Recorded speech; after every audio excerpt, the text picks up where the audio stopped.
the poster on the wall behind me anyway. And thank you for giving us some time on a sunny afternoon. Thank you for having me. It's a pleasure. So let's start then, because you've literally just launched the latest in your collection, haven't you? And so it'd be great if you could just tell us something about that. I have. So Haunting Fairy Tales Collection Volume 1 features 5 stories. In there it starts with Toad Prince, which is a loose retelling of Frog Prince. Goes on to Beauty and the Beast. Again, they're all the plots are my own. You've got Snow White, Little Mermaid and Rumpelstiltskin. But they all intertwine together, so that's why I've just done them as one collection. But I've got 4 volumes coming out, so Volume 2 is out in October as well. Published with Fantasy Publishing, which is an imprint of CHBB. So it was launched yesterday. Sales went really well, so it got into the top 100 best-selling in its categories, on all 3 categories. Wow. So it went really well. Yeah, well, that's certainly a great start, isn't it? I mean, if you can get into the top 100 that quickly, that's great going. So just tell us a bit about where the origin of the stories came from. I mean, how did you hit on the idea, and what's the theme of it all, if you like? And obviously it sounds like it's horror mixed with hairy. It is. I've got some really nice parts of the fairy tales in there, but ultimately they don't have happily ever afters. If you look on the reviews, I think most of them's headlines saying this is not Disney. So my love of horror, as you know, I've done a lot of short horror stories. I really wanted to incorporate that into my love of fantasy, and I've always loved fairy tales, and I've always told my little nephews and other people, children I've spoken to, just made up fairy tales in my head or twisted the usual ones. And I thought I may as well do adult fairy tales that they're a little bit more closer to the Grimm fairy tales than they are to the Disney ones, and put them out there. And people love them, which is fantastic. So it offers a really good escape from reality. Yeah, it's interesting, isn't it? Because if you go back to them, you mentioned Grimm, if you go back to the very early origins of fairy stories, they were pretty horrible, weren't they? I mean, they weren't the kind of Disney all sugary and spicy kind of things that we get these days. No. Some of them were quite horrific. I think the original Cinderella story was terrifying. The Little Mermaid, the original Little Mermaid story, she did turn to sea foam in the end and didn't have a happily ever after. And yeah, they were quite dark. So when I say that I'm doing dark fairy tales, I'm really just doing original fairy tales. Yeah. But so what is it about horror then that particularly appeals to you? I really enjoy reading horror because I find it gives me a sense of empowerment. And I know that doesn't make a lot of sense to a lot of people, but it just makes me feel like I don't know how to explain it. Like my normal fears in life are quite irrational, I guess. And it just gives you an adrenaline rush, and everyone I speak to, it gives an adrenaline rush. So I don't know, it just sort of brings out the darkness in you in a sort of controlled way rather than in a bad way. But I don't know what the lure is. I just like the darker shades of humanity, really. Yeah, it's interesting, isn't it? Because I guess inside all of us there are those often deep-rooted fears and emotions, and I think if you can tap into those through stories, it kind of, do you think it gives us permission to go to places that we repress then?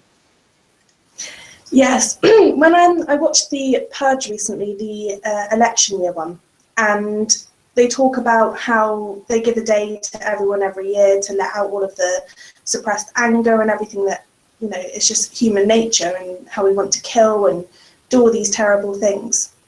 And it reduces crime ultimately throughout the rest of the year. And I think it's the same with horror. I think reading it, we can put all of the anger and everything that we have and all of our, you know, revenge fantasies of all the people who's wronged us or whatever it may just be, just any anger that we hold inside, and we can project it through reading it or watching it or writing it rather than, you know, in real life. So I think it's a good outlet. Yeah, it's really interesting. And you said at the beginning that I think it's 5 stories in the collection, that they link with each other, and you've got 20 in total across 4 books that you're planning to come out. So how are you, if you're not, without giving spoilers away, I guess, but how are you connecting what's the thread that connects through the storylines? It starts with Edward. He's the main character of all of the volumes. I don't want to give away any spoilers, but Cool.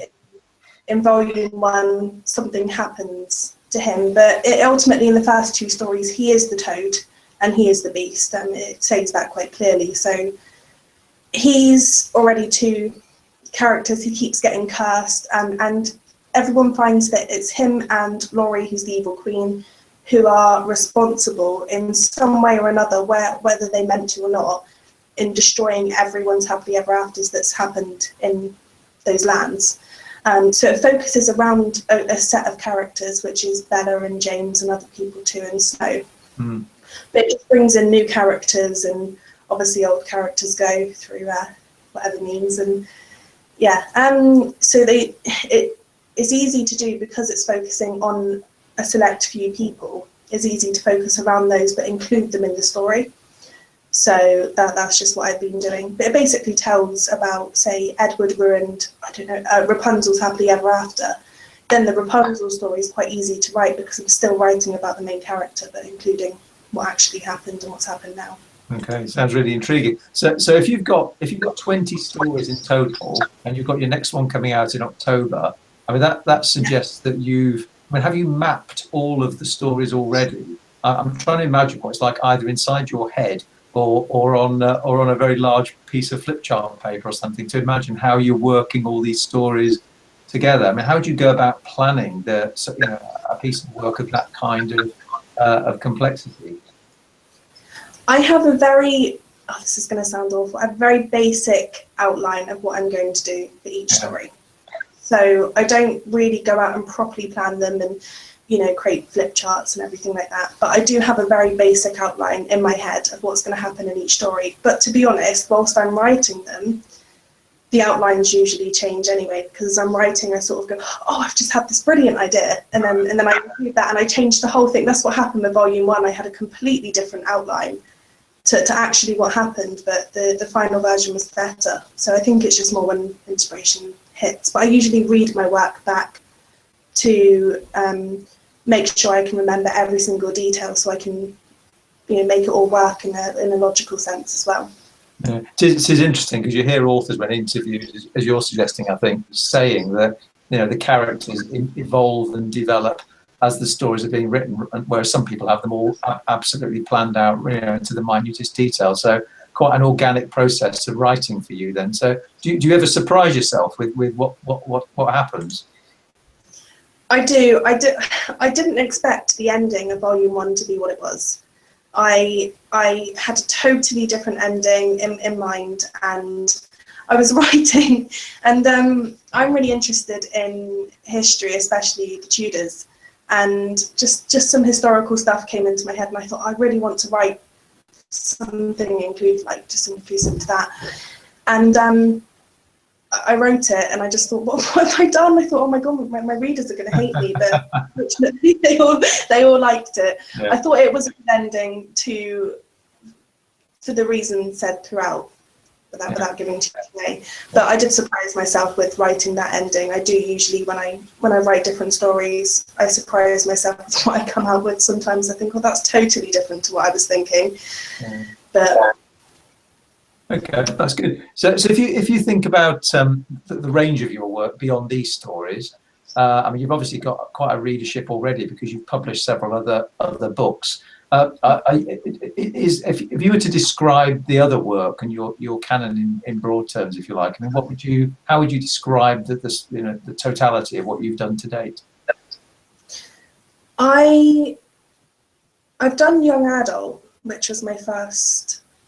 But my first book was Elizabeth's Betrayal, but I took it off the market as I wasn't happy with it. I've actually been rewriting that. Again, the plot and the characters seem to have changed. I seem to have just kept the names, if I'm honest. Right.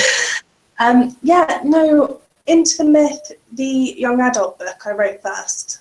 And I really do like it. It's for 13 plus. It's not dark at all. The Golden Cross, which is the second book in the series, because there's going to be 4 in the series, is going to come out in January. And it's taken me quite a while to write that one because I have made it a lot darker, but I've done it so young people can still read it. My horror stories, I've got One Way Out, See No Evil, and You're Next. You're Next is a very modern one focusing on Twitter and the actual power of, you know, social media. Yeah. And See No Evil and One Way Out are both sort of paranormal stories focusing very much around the spiritual side of things, but all focusing around humans. I don't do monsters and vampires and things in my horror stories. I focus it around real people. And that's pretty much what I've done so far. I am working on a sci-fi, which I got very interested in science and physics for some reason. And I wanted to write something along the lines of that. So that's my secret project that I'm not going to have published for a while, that I'm pacing, but it's my favourite thing that I've written so far, and I absolutely love it. A few of my beta readers have had the chance to read a few chapters, and they adore it too. So I'm very much looking forward to getting that out there.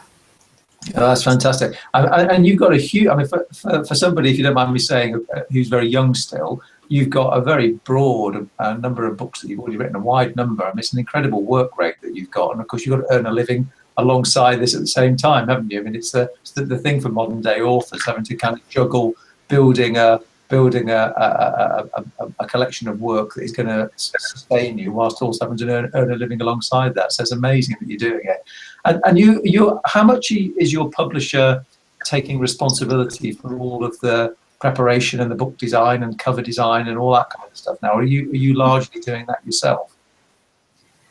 When I was first with the publisher, they were doing the cover design and, you know, all of the other stuff that comes with it. I decided to do my own cover design because doing it, the cover designers with my publisher are absolutely brilliant. But when you're doing it yourself, you know what you want and you know exactly how to make it look.